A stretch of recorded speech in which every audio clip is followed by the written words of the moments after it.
नमस्ते साथीहरू। आज म उदयपुरको गाईघाटमा छु। आज संसारभरि ग्लोबल मनी विक मनाइरहेछ। हामी पैसा त कमाउँछौँ तर त्यसलाई सही सदुपयोग कसरी गर्ने, आउनुहोस् आजको र्याली र केही विशेष कुराकानीहरू यसमा हेरौँ।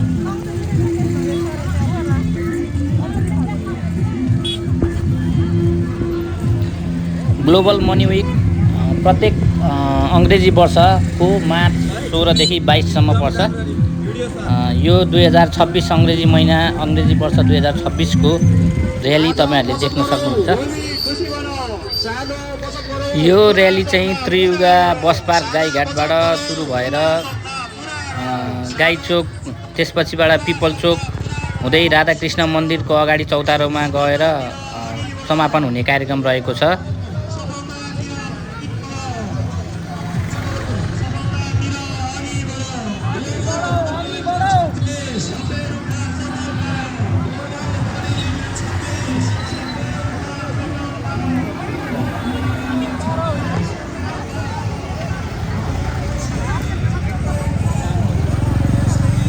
यो र्यालीमा चाहिँ 19वटा लघुवित्त वित्तीय संस्थाहरूसँग सम्बन्धित कर्मचारीहरू र त्यस संस्थासँग सम्बन्धित सदस्यहरू आबद्ध हुनुहुन्छ। अहिले भनेदेखि एकवटा सहकारी संस्था पनि जोडिनु भएको छ।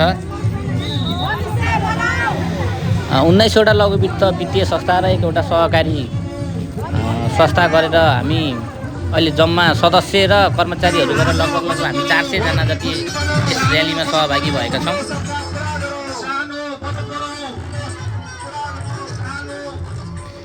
यो र्यालीको नेतृत्व चाहिँ लघुवित्त वित्तीय संस्थाको छाता सङ्गठन यहाँको लागि छाता सङ्गठनले चाहिँ गरिराखेको छ। लघुवित्त कर्मचारी मिलन केन्द्रबाट आयोजित यो र्याली तपाईहरुले देख्न सक्नुहुन्छ।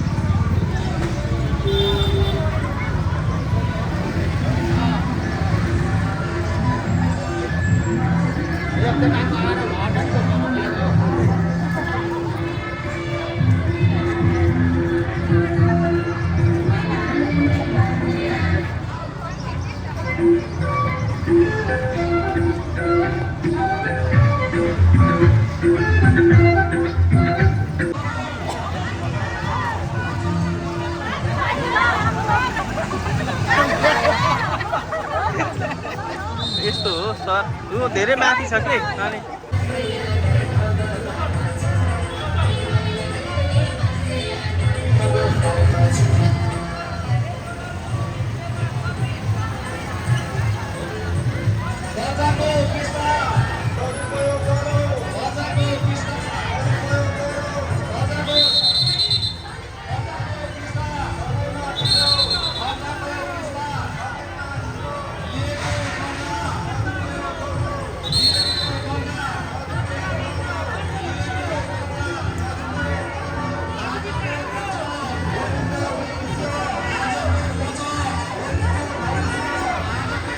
अहिले चाहिँ यो र्याली गाई चोकबाट क्रस भएर पिपल चोकतिर लागिसकेको छ। यो पिपल चोक अगाडिको दृश्य हो, तपाईहरुले देख्न सक्नुहुन्छ। पिपल चोकबाट चाहिँ हामी फेरि माथितिर लाग्छौँ राधाकृष्ण मन्दिरपट्टि। त्यसपछिबाट त्यहाँ गएर चाहिँ यो समापन हुन्छ। अहिले हामी यो उकालोमा पुगिसकेका छौँ।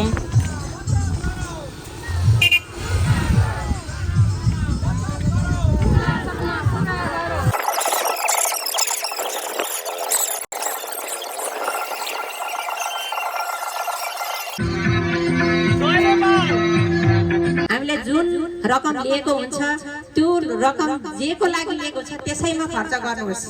हामीले लघुवित्तबाट लिएको पैसा अन्यमा खर्च गर्यो भने हामीलाई तिर्नमा समस्या हुनेछ, तर त्यो नगरौँ हाम्रो दिदीबहिनीहरूले। यसमा उपस्थिति हुन पाउँदा मलाई यस कार्यक्रममा सहभागी गराउनु भएको मेरा विप्रोज लघु वित्तीय संस्थाका सरहरूलाई धेरै धेरै चाहन्छु।